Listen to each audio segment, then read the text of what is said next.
you ever tried sewing fake fur and the seams don't line up? One piece is stretching out longer than the other and there is fur everywhere?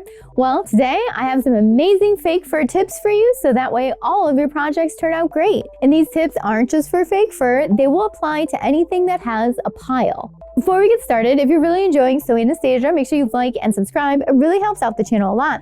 And if you want to learn even more about sewing, make sure you check out my online classes. There's a link down below. The first thing we're going to do is talk about how to properly cut out your fake fur from your pattern. There's a few things you need to keep in mind. It's not going to sew together good if it's not cut right. The first thing we want to talk about is the pile, which is this height of the fake fur here, and it has a direction. So right now, this is the right way. When you're wearing it, you want it to be going down. If I flip it around, you can see when I brush it that it's popping out. Now we don't want it to wear like that. We also don't want it to wear sideways either. So we want to make sure that we're aware of which direction the hair is supposed to be laying. So if this was a bodice, the neck would be here and then the hem would be down here. We want the fur to go down our body nice and smooth. And if this was a sleeve, this would be the top of the sleeve and that would be the bottom of the sleeve. So nice and smooth when you're wearing it from top to bottom.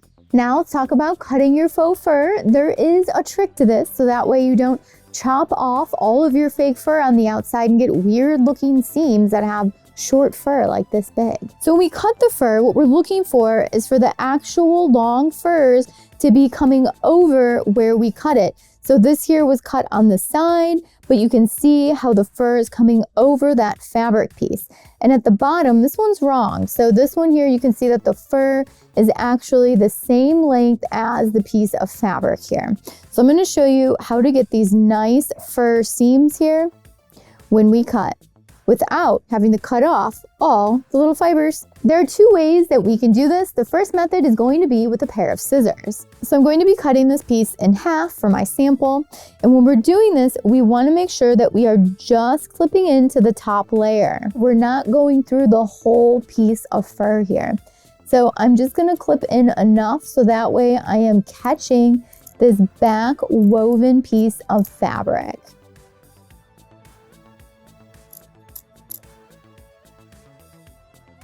And now this part's really cool. When we pull it apart, you're gonna see what happens.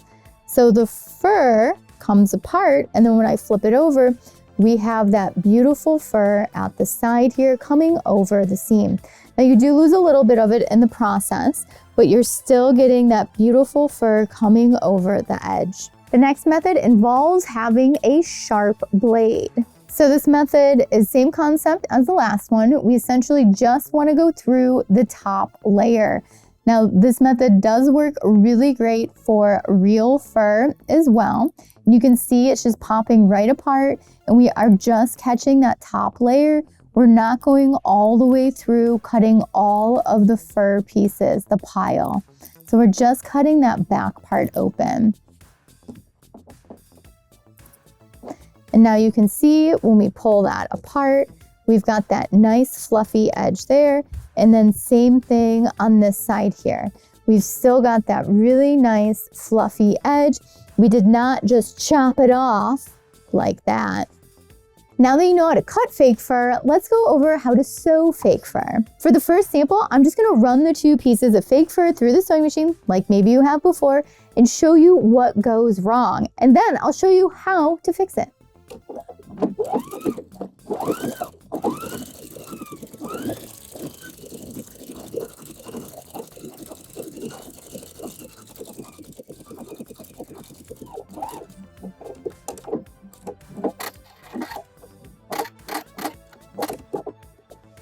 So let's go take a look at this bad sample and go over why it's bad. At first glance, you might think that the seam looks fine, but actually what's happened is these layers have pulled apart. At the beginning where I started sewing, you can see that they just shifted apart. And if I flip it over, they don't stay lined up at the side. Actually here at the bottom, it has moved completely over and we're only catching this long fur.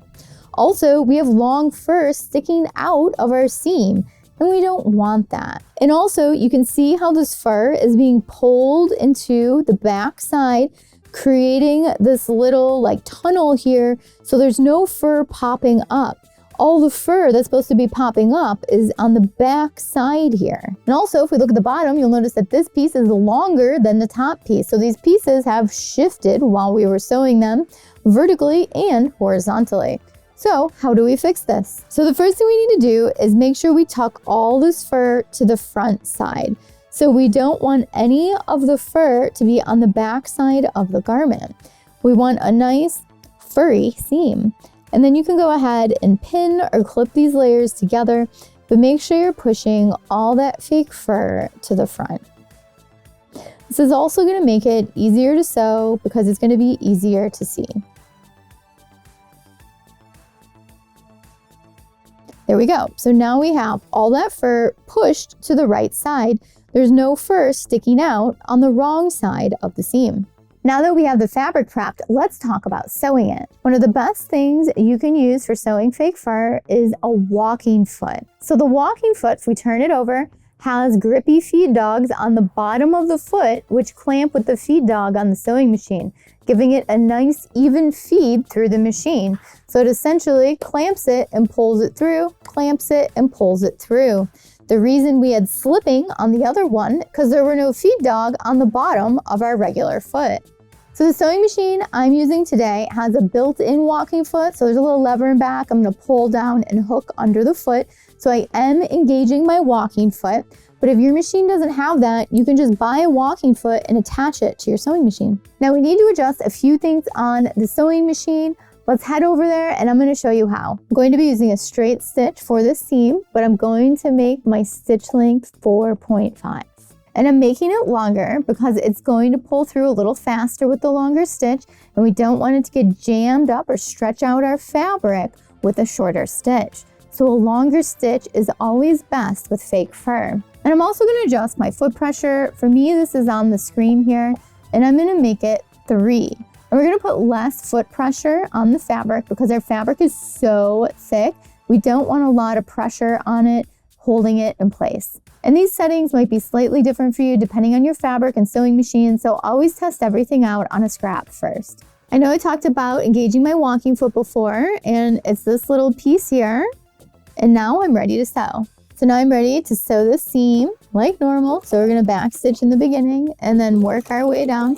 Make sure you take out your pins before you get to them. Don't sew over your pins.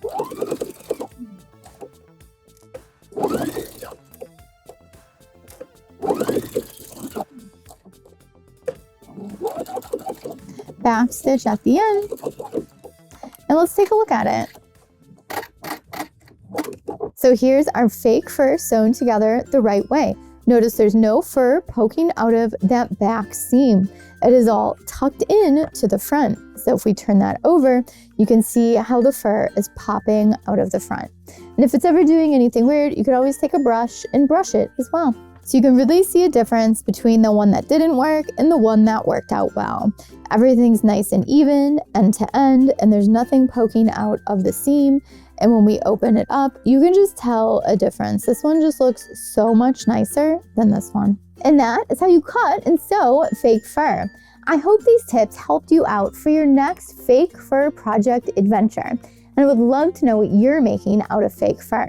Leave it down below in the comments. I know I love making fake fur jackets. I've even got a fake fur shirt and a fake fur skirt. It's a lot of fun to work with. Thanks so much for watching Sew Anastasia today. If you have any questions or tips you want to leave down below, go for it. I'd love to read about it. And if you're not already a subscriber to Sew Anastasia, well, make sure you subscribe and hit that notification bell so you know when all the new videos come out. And if you're already a subscriber, thank you so much for watching today. These videos are for you guys. And if you want to learn more about sewing, make sure you check out my classes in person in Chicago and online. There's links down below for everything. And if you want to know what's going on in the studio, make sure you follow me on Instagram and check out those Instagram stories. Thank you so much for watching today. See you soon. Bye.